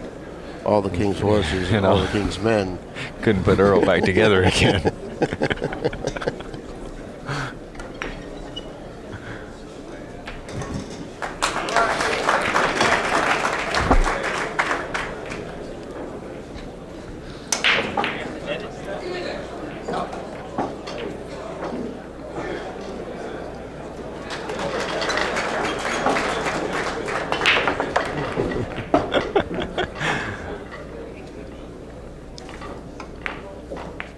Tommy made the corner ball on the break, and he has a possible bank on the 1 in the side. He's shaking his head. It must not pass the 4. This is a similar situation. He can either go on the left side of the 1 behind the 2, or on the right side of the 1 behind the 9. Yeah, yes, he can. Yes, he can. By coming off the right side of the 1, there's a possibility of him positioning the cue ball behind the 9. I think coming the best off shot. the left side of the 1, naturally, he can position the cue ball behind the 2. I like that, I think, a little bit better because it's a lot easier to control the cue ball. And it distances the 1 from the 2. Yeah, if you're going to play a safety, and there's less gaps that way also. Right. Because the line of the 2, 6, and 3 create less gaps for the cue ball to find. Well, you have the 3, 7, 9. 9, 7, 3. Yeah. There's more gaps there. Once you reach the rail underneath the 6, and then it's like it's pretty solid. There. Yeah. Great Wall of China is to Tony from the chair, you know. But I think he's opting to bank it. It looks like now he's tried to pull it back, but he just for some reason can't. He can't do it. No, he couldn't pull it back on an earlier game shooting the 2 ball. He got up from that particular shot 2 or 3 times, and he's going to try it once again. No, he's trying to play the safety behind the 2 here. Okay, yeah. Now he has to find excellent speed of the cue ball. He also tied up the 1. Well, he didn't tie it up, as Tony's going to loosen it up here. It's a good hit. Excellent hit. The 7 ball may foil this for him, though. Okay, now he's left him a great distance from the 1. You know, I wouldn't be surprised to see Kennedy use the 7 on this particular shot as an aid in pocketing the 1. So he can draw it back on the right side Yeah, of the this 6. will allow him to shoot the shot with a better stroke because he can hit it harder. And draw it off, right. And the accuracy doesn't have to be as accurate hitting this, playing the ball off of the 7. Because you can hit a large part of the 7 or a small part of the 7 and get the same results.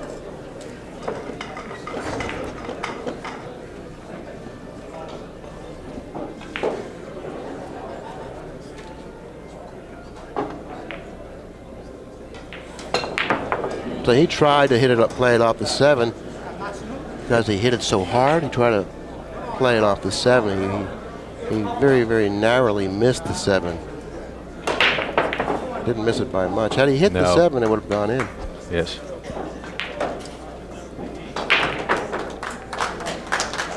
Nick Varner is mounting a charge against Kim Davenport. He was at one time trailing in that match 3 games to 8. He's won 4 consecutive games now to draw within 1 game of the lead. Trailing now by only 1 game, 7 games to 8. Now we talked about that about him before. He's just so tenacious. It's never over till you shoot the last 9 in with him.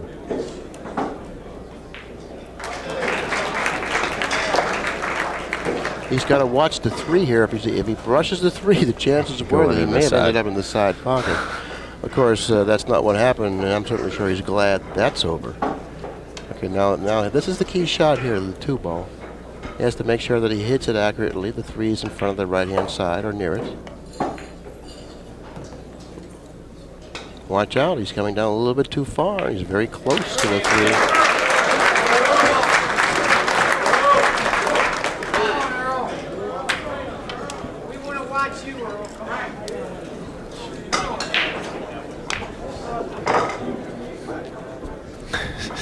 Flirting with danger there. I myself would have gone 1 rail across, not allowing the cue ball to flirt with the 9 or the 7.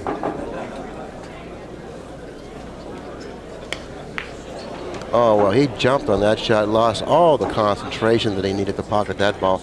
Hit it very poorly. I think it's time for him to take a break.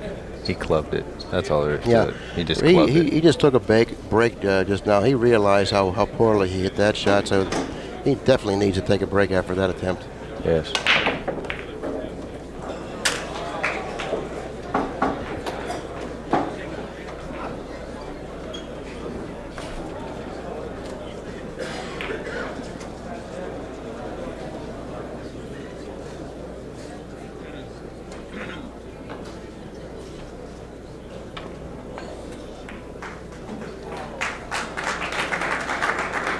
Okay, Tommy really didn't take advantage of the situation that he was presented with, or the opportunity, I should say, that he was presented with. And when Ellin comes back into the room, he's going to be delighted to see that Tommy's sitting in his chair. Well, the way the balls are, he's going to think he didn't shoot. Tommy might get another shot at it if he... Okay, we're going to take a break right now, and I'm going to have an opportunity to get myself a Coke, because no one has ever asked me if I wanted anything to drink or anything like that, so I'm going to get myself a Coke.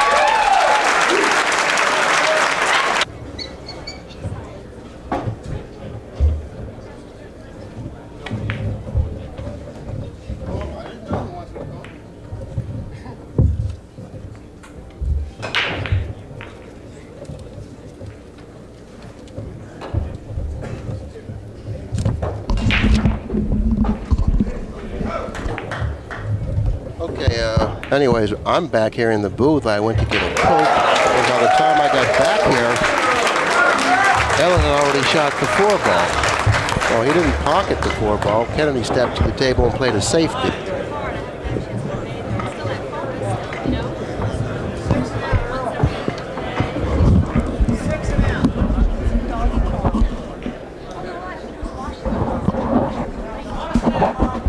Okay, this is a much more difficult shot than the one he missed prior to taking the break. Well, the break obviously hit that one very clean. Oh, well, he's nowhere near out of the woods because he has another difficult shot coming up and another one following this one if he happens to put this one down. The angle that he has on the 5 really precludes him from doing anything natural to get good position for the 6. So that's why he's elevating. Now this shot is going to be very difficult. He hit it very nicely, but the speed that he hit the shot with wasn't really conducive to that particular shot in terms of pocketing the ball. So therefore, that's why the ball didn't drop. Had he hit it with a softer speed, that ball probably would have dropped, but that wasn't the case. He elevated, he hit it with a harder speed, and then he made the pocket play smaller by hitting it with that type of speed. He also hit the point on the side side rail.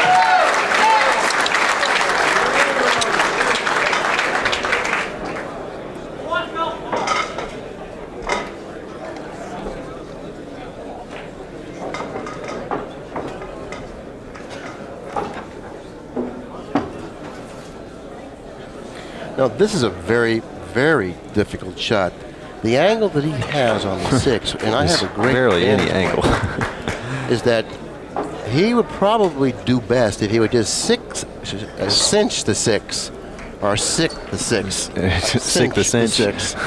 If he would just cinch the 6, yes, and accept maybe the possible bank on the 7. If he tries to draw this ball back for position for the 7, he's going to have to hit it absolutely perfectly.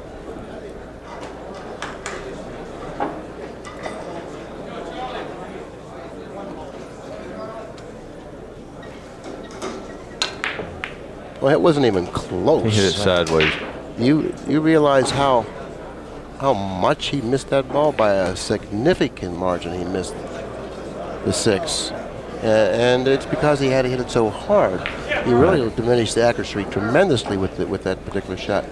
This is a free shot. I would have banked the ball cross corner.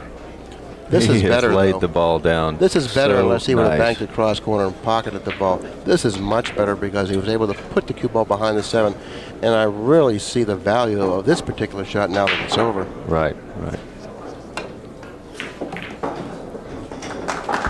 Tommy's not giving up without a fight, but he came up one shot too short here.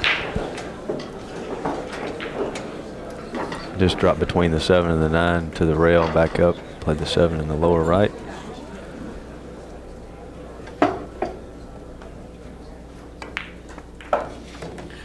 And the match continues to play, the pattern that it's been played by in the entire match, and that's the lead keeps changing, goes back and forth, it's tied. It's 2 games apiece. Up by 1. This looks tied. like, you know what it looks like?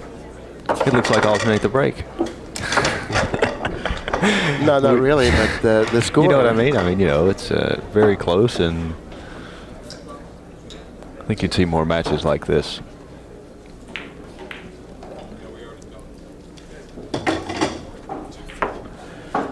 We've played 16 games. The match is knotted up at 8 apiece. Ellin at the table, preparing to break the balls. Race to 5. Game number 17. So far, nothing 5 in the side. That was a big ball there because it didn't appear anything was going to fall. All of a sudden, the 5 found a route to the side pocket.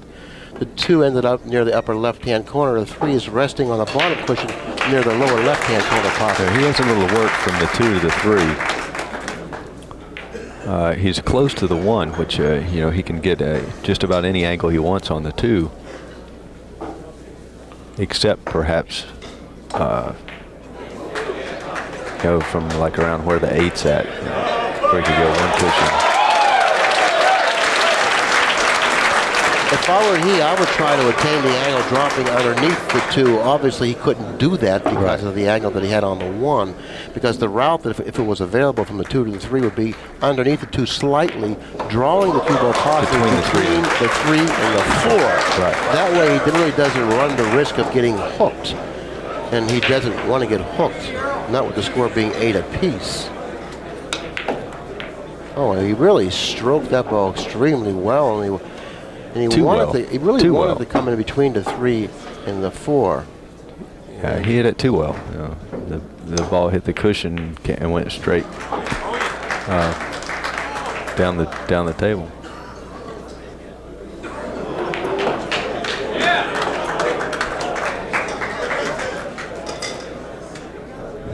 I like going the other way. I like going the off of the right side of the 3. Yeah, I like cutting his the right 3 and going up behind the 8 with the cue ball. And the reason I like that shot better than the shot he just executed, not because of the results, because I felt that crossing the 3, the likelihood of a kiss was definitely there, because the 3 ball was almost frozen to the cushion, and the chances of getting the kiss off of the 3 was much more likely than one might think, shooting that type of a shot. So therefore, when an error is made on that shot, it's usually with the kiss. Well, that's something that someone with your one pocket expertise would definitely know about. You play a lot of skimming balls and safeties like that, playing one pocket, and that's something that a player like yourself would see, where a pure 9 baller wouldn't see that very much, wouldn't see the risk built in that shot very much. Yeah, in one pocket, you're right, you often roll balls across other balls to play safeties, and then you are very familiar with that type of an angle and shot. In the meantime, Ellin certainly has done his job. He's going 2 cushions at the 3. He's going to try to hit the left-hand side rail above the side and then hit the 3. And if he would have struck the 3 as thinly as he almost did. This Charlie Brinson has just put on an exhibition over here.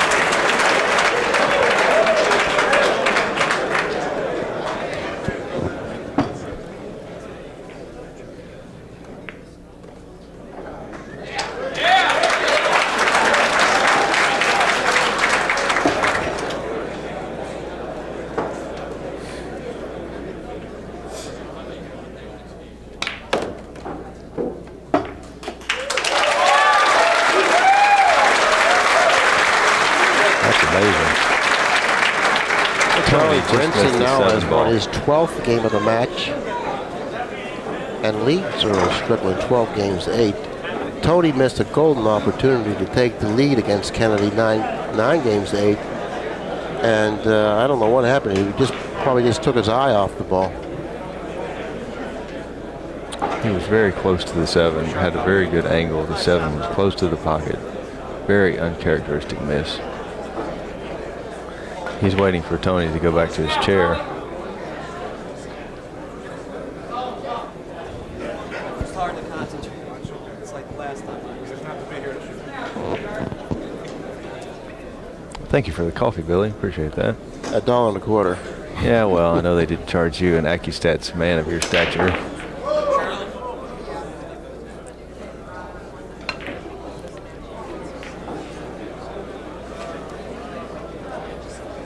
By the way, trailing 8 games to 12, Strickland against Brinson is the same score Earl trailed against Mizrak 8 games to 12.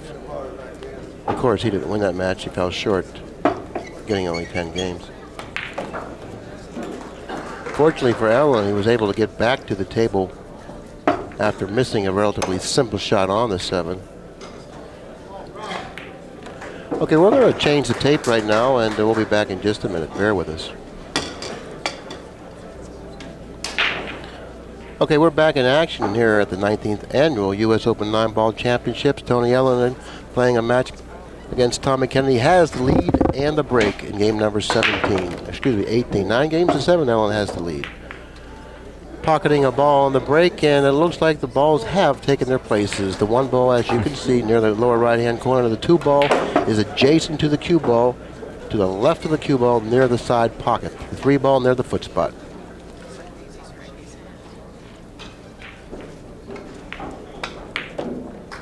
I don't know what Billy said. The score is 9 games to 8. I believe that's what he said. Tony Ellin leads 9 games to 8.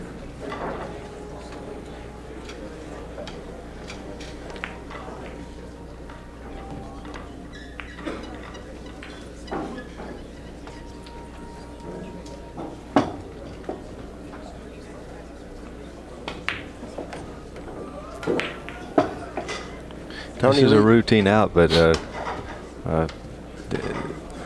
they've made the routine sometimes not so far. So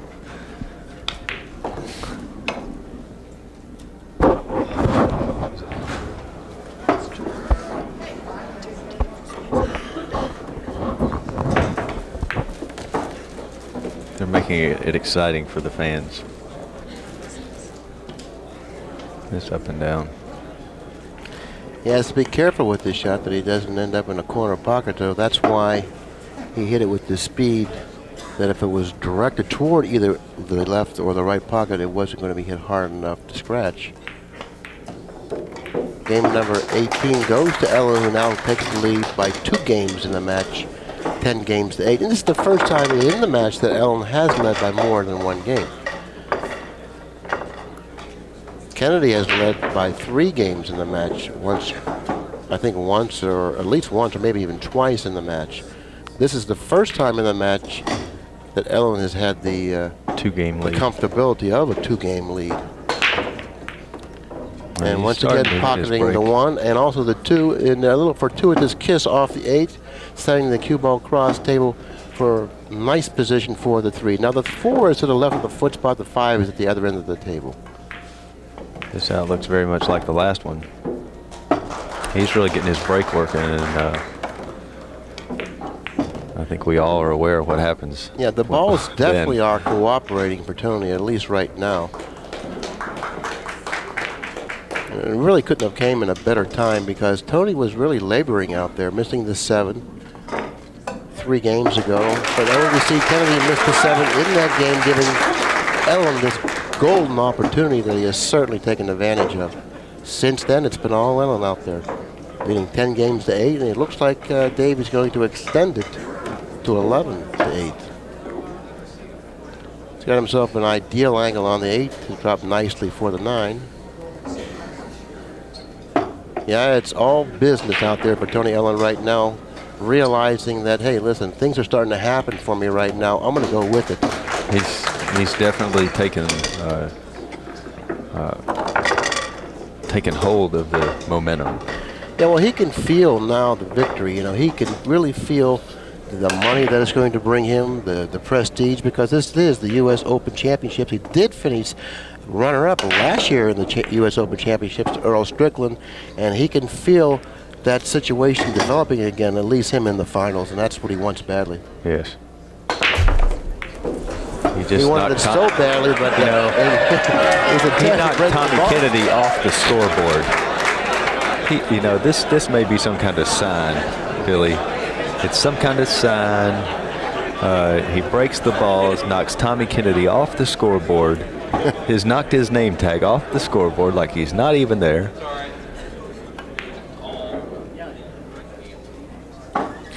If he's able to put down this 2-8 combination, he most certainly will then for sure have taken charge of this match. Because with this 2-8 combination, it opens up the remainder of the rack, and the rest of the balls seem to be laying rather routine on the table. Always opting to push here, so apparently he didn't have, or evidently he didn't have a shot on the combination.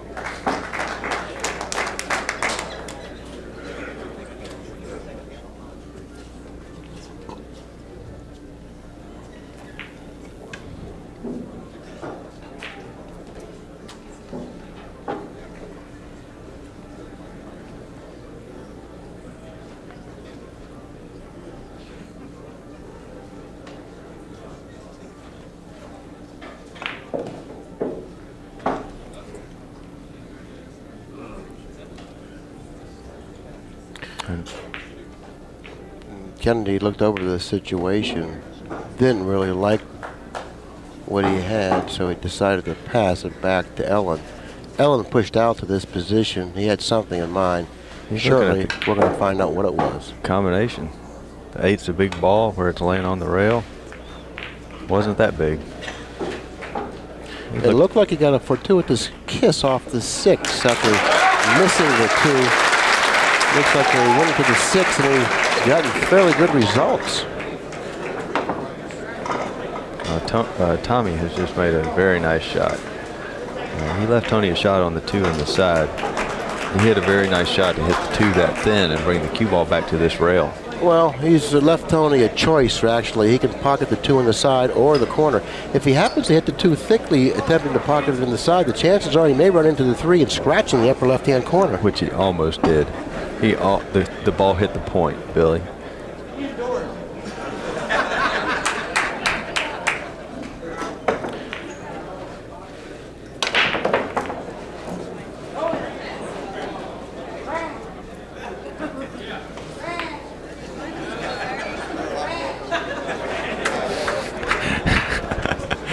Earl's behind. He's jeering the crowd a little bit.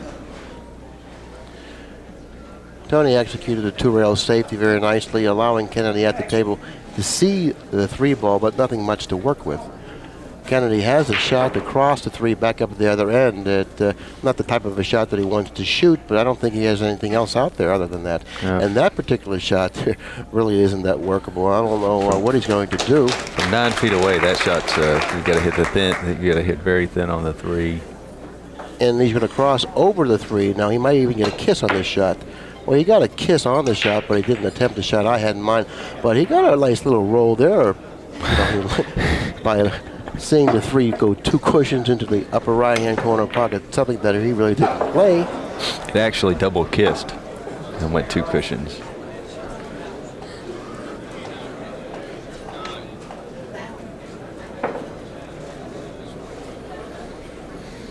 Oh, he has options here. He's looking at banking it in the side. Yeah, he's looking at it. I don't know if he'll opt to do that. You know, because he can play a very nice safety. Considering the position of the 8 ball, I might consider trying to position the cue ball in back of the 8 somewhere.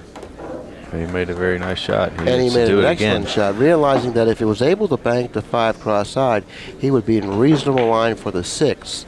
Now, since the 7 is positioned near the left-hand side pocket, he figured all he would need to do is pocket the 6, and this game would be his. Right. Very important game. 11-9, 12-8. It's huge. He hit it right in the middle of the hole.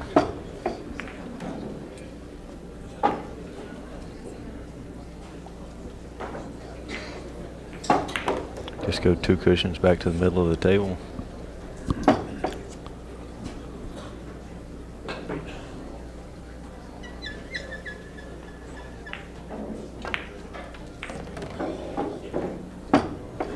Well, they've treated this to an exciting match, Billy. That's for sure.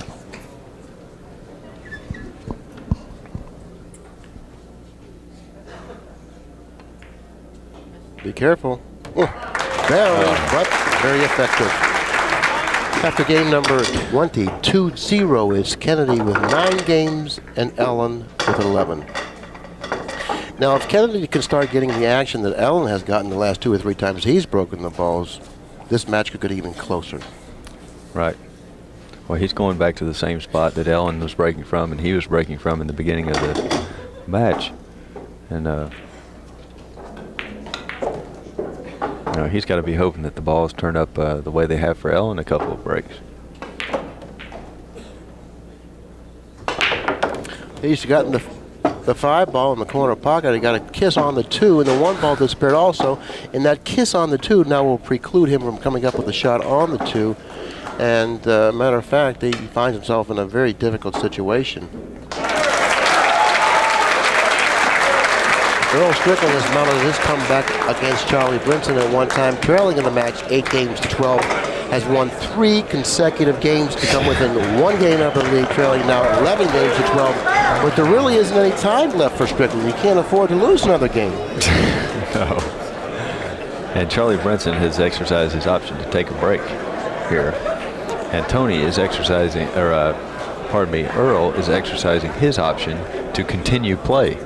So Charlie could come back from the bathroom having lost the match. Earl can break and run out, and break and run out, and the match is over. Because Earl does have the right to continue shooting. Pocketing the 1, that is Earl, on the next table. Getting a kiss on the 9, but hasn't really come up with a very good shot on the 2. Does have a shot on the 2, but it's not a very good one. Well, Tony he played a very nice touch safety resting the cue ball behind the 7 ball and using the 7 as a blocker on the 2. If Kennedy is not allowed to see the left-hand side cushion, this kick may be very, very difficult. But if he is able to see the cushion on the left side of the table, he then will hit the 2 ball with a lot of good things or some, and some one of good them potential. did happen. The 2-7-3 combination kick. Now he's confronted with another decision. I think Earl missed the 3 on the side. Relatively simple shot. Now I want you to tell me, to tie up the match at 12 apiece. how would you like to come back from the bathroom and have this out to beat Earl Strickland? It's a very, very routine out considering the position of the balls on the table. If Rick can swing his camera over there quickly, well, not right now. I thought Tommy was pondering, okay, Rick, if you could swing your camera over to table 11, or table 3 that is, that's the position. The 3 ball is the ball that he missed by the right-hand side. The 4 is near the left-hand corner, the lower left-hand corner. That's the layout that Brinson has to defeat Earl Strickland. Let's go back to the feature match now, where Tom is still undecided what he needs to do.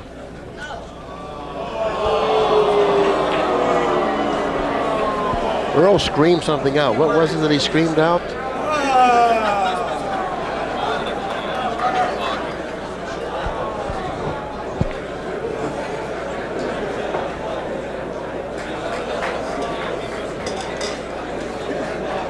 But that didn't make much sense to me. He missed a very important shot and then everyone started talking?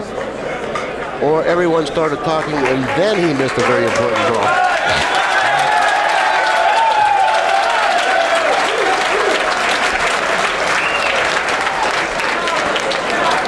Needless to say that the applause that you just heard was for the entrance of Charlie Brinson back into the arena in preparation to try to put Earl Strickland away. A task no matter how they're laying. Okay, Tommy Kennedy missing the 2. The action on the other table is really very suspenseful, and this is something that not often a player the caliber of a Charlie Brinson has the opportunity to do, and that's to put the number 1 player in the world back to his hotel room and on the plane. So why don't we swing the camera over there, which we have. Okay, he doesn't want to run into the 7. He's done that. He's created a difficult situation for himself.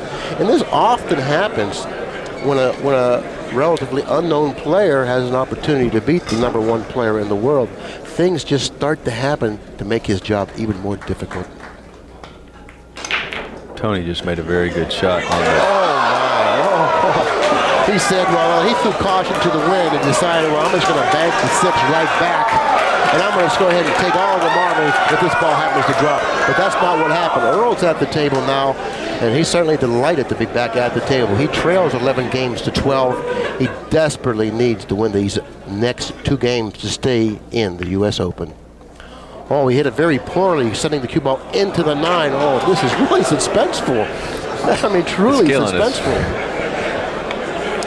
He has to come with this shot. And by the way, we're just going to let Tony run out.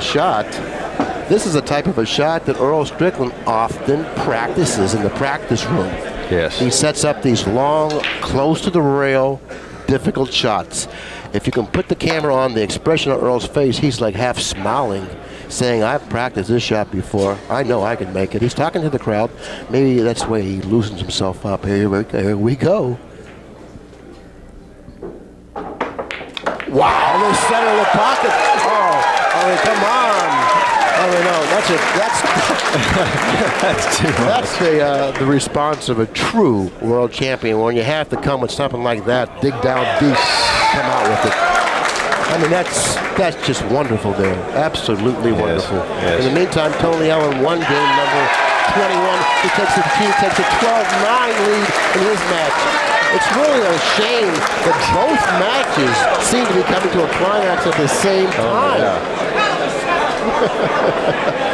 It is. I mean, this is really suspense, very very, very suspenseful, particularly in the match between Charlie Brinson and Earl Strickland. I mean, what a story this might be. Well, Charlie had an out right there. He won't get another opportunity like that. I mean, unless Earl scratches on the break or something.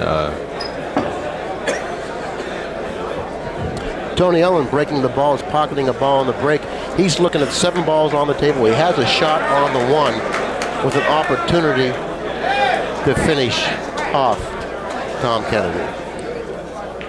Let's go to the other table, Rick, real quickly, because Earl breaks the balls. Tony missed the ball. Let's go to the other table. We have time now since Tony missed. Earl broke the balls, pocketing the 1 on the break. Does he have a shot on the 2? It doesn't seem like he has a shot on the 2. Realizing that all the attention in the room has gone to table number 3, Tommy Kennedy opted to take his break now. Very good judgment on Tommy Kennedy's part. Very good judgment. He needs to let this match get over with, where he can come back to the table. Okay, this is the shot right now. This is the key shot to the rack. 12-12. We played about an hour and 45 minutes, and it all goes down to 1 single shot. Look at the speed that he hit that shot with. Anytime you hit a shot with that type of speed, that distance, you diminish the accuracy. Well, he just threw caution to the wind and said, listen, I'm the best player in the world. I'm going to show you how I respond to the pressures right now. And believe me, he is responding. Yes.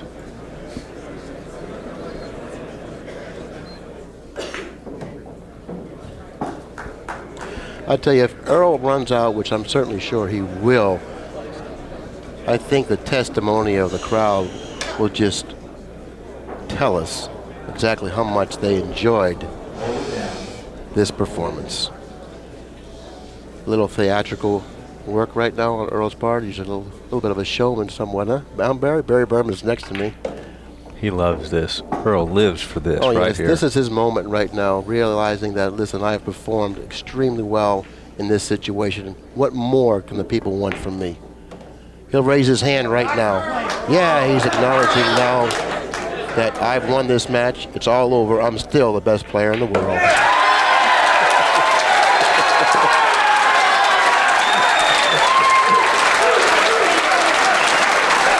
He is such an... Well, thanks to ACCUSTATS. Thanks to ACCUSTATS, who were able to catch that last game or last couple games in that match. And that's a little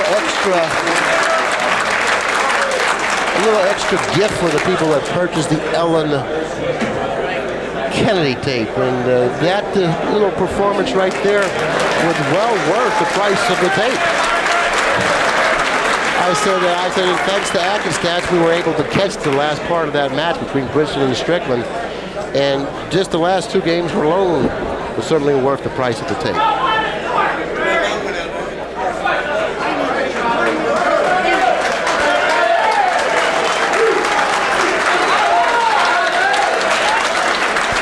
Earl came with that shot on the 7 ball off the rail. That is like, you know... Well, he really showed the people at that time why he is the #1 player in the world, because the 7 ball was a really difficult shot when you take in consideration the position of the cue ball. Almost frozen to the back cushion, and then he had to elevate, shoot a shot. The distance of the 7 that was away from the cue ball was 7 feet from the cue ball. Elevate, hit the center of the pocket. Never even, no question when he hit it. Yeah, and after he pocketed that ball, his adrenaline was really flowing. And it certainly was in evidence when he shot the 3, the preceding rack. He hit it with the speed that, diminished the accuracy somewhat, but he just totally disregarded that and hit it with that speed, and boom, center pocket once again. So after that shot, the remainder of the rack was quite simple, regardless of how the balls were laying. Believe me, he was really pumped. Now, this U.S. Open has had some tremendously exciting matches. That match, the match with Andam and Varner, was a very good match, and the match last night with Strickland and Mizrak, very good matches.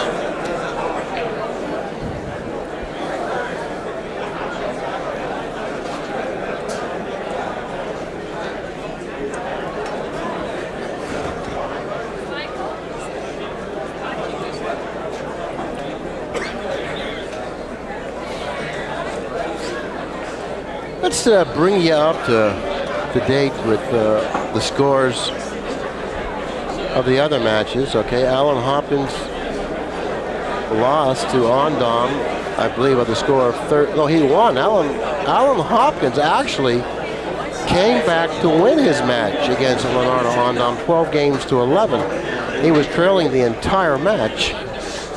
Buddy Hall is in front of Tom Vanover 9 games to 7.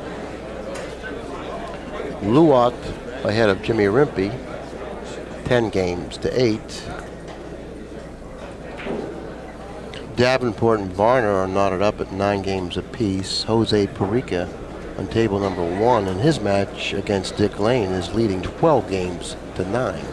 And Davenport was leading in that match 8 games to 3, and now it's tied at 9. Yeah, so Varner certainly is the one with the momentum. And now Kennedy has stepped back into the arena along with Ellin and looking over the situation. He trails in the match 9 games to 12. Can ill afford to make another mistake thereafter, or this match definitely will be history.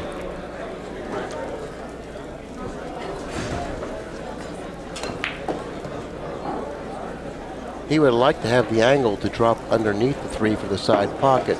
He hasn't come up with that angle, and now he's going to have to do something a little bit extra here. He's going to have to get real good position on the 3-5 combination. And the angle that he has on the 2 will send him away from the 3. So he's going to have to go down table, hit the side and bottom cushion, or even possibly just the bottom cushion, and then come back up table toward the 3 to gain a favorable shot on that 3-5 combination. And in doing all of that, chances are that he doesn't figure to do well with it. Right. Believe me, that's a lot of traveling with the cue ball, and when you travel a long distance with the cue ball, quite often you don't do well. So he didn't put himself in good line on the 2 to drop nicely for the 3-5 combination. So he definitely has his work cut out for him now.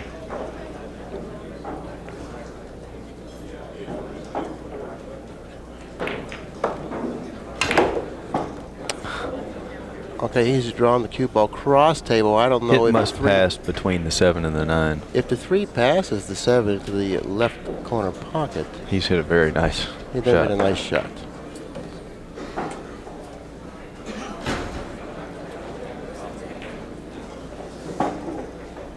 He has to make sure he doesn't take his eye off this ball, because this shot is missable if he does. Oh, no. Okay, he's created a very big problem for himself. He can pocket the 5, but that's not the problem. The problem is attaining a shot on the 6.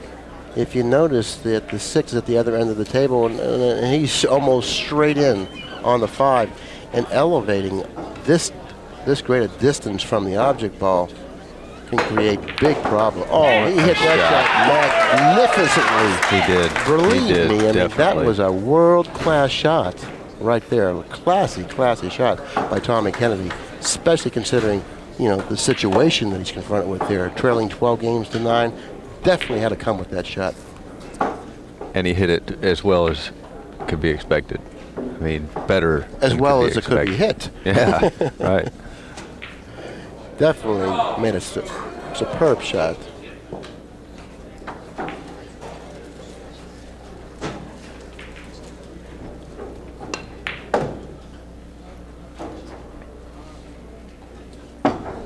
He'll play position for the 9 in the same corner as the 7.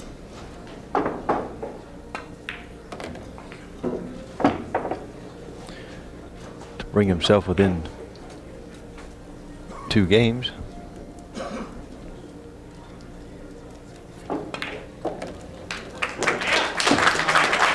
At the end of game 22, the onus is now put on Tom Kennedy, trailing 10 games to 12. Like I mentioned before, he can ill afford to make another mistake. Matter of fact, he has to pocket balls on his next 3 breaks. End up with some kind of a shot and then clear the table if he expects to beat Ellin, because he really can't afford to let Ellin back at the table. Right. So therefore, a lot of good things have to happen for Kennedy to win this match. He trails by 2 games, 12-10. He has to stay in control of the table. But first, he has to be able to pocket a ball on the break. He's undecided which side of the table that he wants to break from. So he's switched sides of the table, opting to go to the left. Cue ball control is very important here. Striking the balls very nicely, hitting the one very squarely. He's going to get rewarded with 2 balls on the break, and just as important, a shot on the 2. A very good shot, and the balls are positioned very nicely, Dave, on the table. He's got a good shot on the 2, rather a little bit further away than he wanted, but nevertheless a good shot. If he's able to pocket the 2 and bring the cue ball back, I would say at maybe 6 to 12 inches, he'll have a nice shot on the 3. The 4 is positioned in front of the lower left-hand corner. The 4 to the 5 and the 5 to the 6 are depending on what kind of angle he can get on the 5. He doesn't want to have to deal with the 9. He needs to be on the left hand if he were to get back up the table. He doesn't want to end up with the angle on the 5 where the 9 will come into play. So therefore, he has to get the proper angle on the 5, which would then be the key shot. Oh, he missed it badly. Missing it badly. He's going to get a little roll here and leave him behind the 9.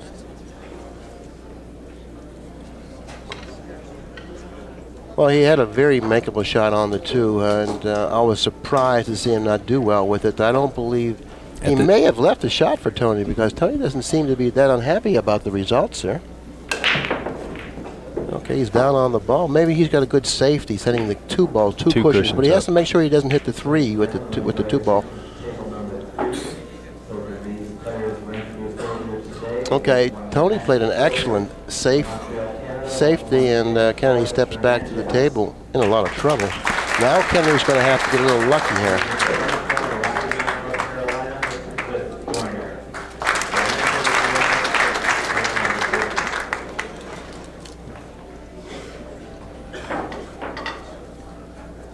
I'll tell you, this match has taken a lot of time. We're going on 2 hours. Right. This has been a little longer match than you or I think both anticipated. I don't know what he had in mind there. How could he roll that shot? The distance the cue ball was from the 2 ball, he couldn't roll it. And what did he expect to see there? It's difficult to tell. If he was trying to cut it in, he missed it badly. If he was trying to play safe, he also missed that badly. Okay, now the burden is put on Tony to run out, but of course it's really not a burden since he already enjoys a 2-game lead. And the balls are positioned fairly nicely on the table. He's gotten straight in on the 3. Tony may be better off if he uses one of the upper pockets for position for the 5, or maybe even a side pocket. Right. He's probably gonna hit it with the inside and stay on the left-hand side of the 9 and go up, falling short of straight in. Yeah, that's the angle that he has on the 4 to drop nicely on the left side of the 5, and that's the side of the 5 that he wants to be on. So therefore, he does have the angle on the 4. He'll, like Dave says, apply a little bit of right English on the cue ball, staying on the left side of the 5, like so. A little check. Checked it. Okay, on this shot, you want to stay high, so you'd be better off shooting with a follow with just a little bit of left-hand English. You want to stay high on the 6. You don't want to get down deep on the 6 here, running the risk of getting too straight. I don't like what he's done there. He's trying to get below the 6. Yeah, I don't like what he's done there. If you just come straight across table by the side pocket, everything's so natural. Right. All you got to do is pocket the 6, and you're definitely in line. He went down table and got, too deep, and now he's created a small problem for himself on the 9. This is not as easy as it could have been, definitely. No, I think he definitely... But to close out the match, I think he'll make it.